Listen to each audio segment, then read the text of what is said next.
একাত্তরে মুক্তিযুদ্ধে পাকিস্তানি বাহিনীর সহযোগী হিসেবে জামায়াতে ইসলামী সহ বেশ কয়েকটি পক্ষকে উল্লেখ করে সংশোধিত মুক্তিযোদ্ধা কাউন্সিল বিল সংসদে পাশ হয়েছে।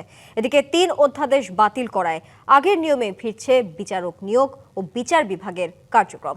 এর ফলে সুপ্রিম কোর্টের জন্য আলাদা সচিবালয় প্রতিষ্ঠা করা হচ্ছে না। এদিকে পৌরসভা নির্বাচনে দলীয় প্রতীক থাকবে না এমন বিলও পাশ হয়েছে সংসদে। আর আপত্তি সত্ত্বেও বিল পাশের অভিযোগে সন্ধ্যায় ওয়াকআউট করেন বিরোধী দলীয় এমপিরা।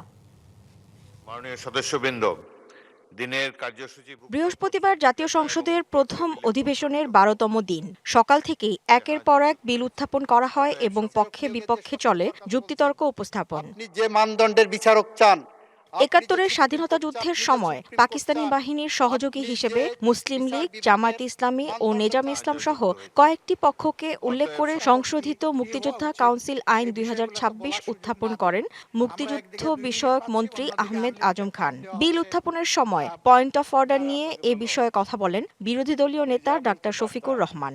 ফ্যাসিস্টের বিকৃত একজন প্রতিভূ শেখ হাসিনা এবং পরবর্তী পর্যায়ে ইন্টারিম গভর্নমেন্ট তার ধারাবাহিকতা রক্ষা করেছে সামান্য পরিবর্তন সহ। কি আছে এখানে? আছে তৎকালীন 3টা সংগঠনের নাম নেওয়া হয়েছে: তৎকালীন মুসলিম লীগ, জামাতে ইসলামী, নেজামে ইসলাম পার্টি। এদিকে বিচার বিভাগের স্বাধীনতা খর্বের অভিযোগ করে বিরোধী দলের সদস্যরা আপত্তি তুললেও সুপ্রিম কোর্ট সচিবালয় ও সুপ্রিম কোর্টের বিচারক নিয়োগ সংক্রান্ত অন্তর্বর্তী সরকারের জারি করা ৩ অধ্যাদেশ বাতিল করা হয় সংসদে। পাশ হয় সুপ্রিম কোর্ট সচিবালয় রহিতকরণ বিল ২০২৬। সুপ্রিম কোর্ট বিচারক নিয়োগ অধ্যাদেশ ২০২৫ রহিতকরণ কল্পে আনীত বিলটি, যা সুপ্রিম কোর্ট বিচারক নিয়োগ রহিতকরণ বিল ২০২৬ নামে অভিহিত হইবে, অবিলম্বে উত্থাপিত আকারে পাশ করা হোক। চিফ হুইপ সাংবাদিকদের বলেন, বিচারের নামে যাতে অবিচার না হয় সেজন্য স্বাধীন বিচার বিভাগ প্রতিষ্ঠায় কাজ করবে সরকার। এ পর্যন্ত ত্রয়োদশ সংসদে ৭টি বিল পাশ হয়েছে বলেও জানান তিনি। একজন হাতে ক্ষমতা কুক্ষিগত না থাকে, মানুষ যাতে বিচার বিভাগের রায় পায়, স্বাধীনতা পায়, ন্যায় বিচার পায়, এবং বাংলাদেশ নয়, পৃথিবীতে মানুষের শেষ আশ্রয়স্থল হলো বিচার বিভাগ। কাজে সেটা নিশ্চিত করার জন্যই আমরা আজকে বিল করে নিয়েছি।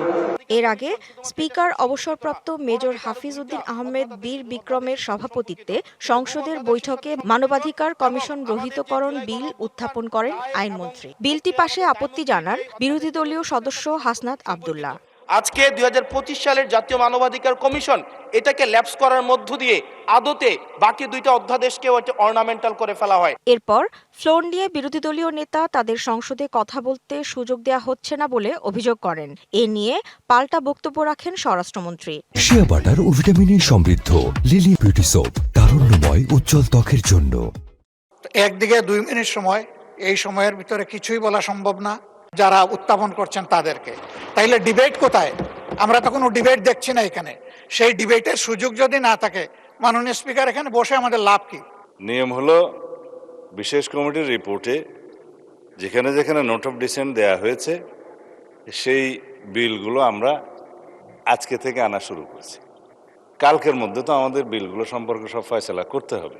উত্থাপনের পরে আপনি আপত্তি উত্থাপনকারীদের মধ্য থেকে একজনকে ফ্লোর দিয়েছেন, 3 গুণ সময় দিয়েছেন, ভবিষ্যতেও দিবেন, অসুবিধা নাই। আমরা এখানে খুব সবাই আলোচনা করে সবকিছু ফয়সালা করতে চাই। দলীয় প্রতীকে পৌরসভা নির্বাচন হবে না এমন একটি বিলও পাশ হয় সংসদে। এছাড়াও সংসদে বাংলাদেশ এনার্জি রেগুলেটরি কমিশন সংশোধন বিল এবং বৈদেশিক কর্মসংস্থান ও অভিবাসী সংশোধন বিল সহ বেশ কয়েকটি আইন পাশ হয়। Humayra Faruki, DBC news, Dhaka.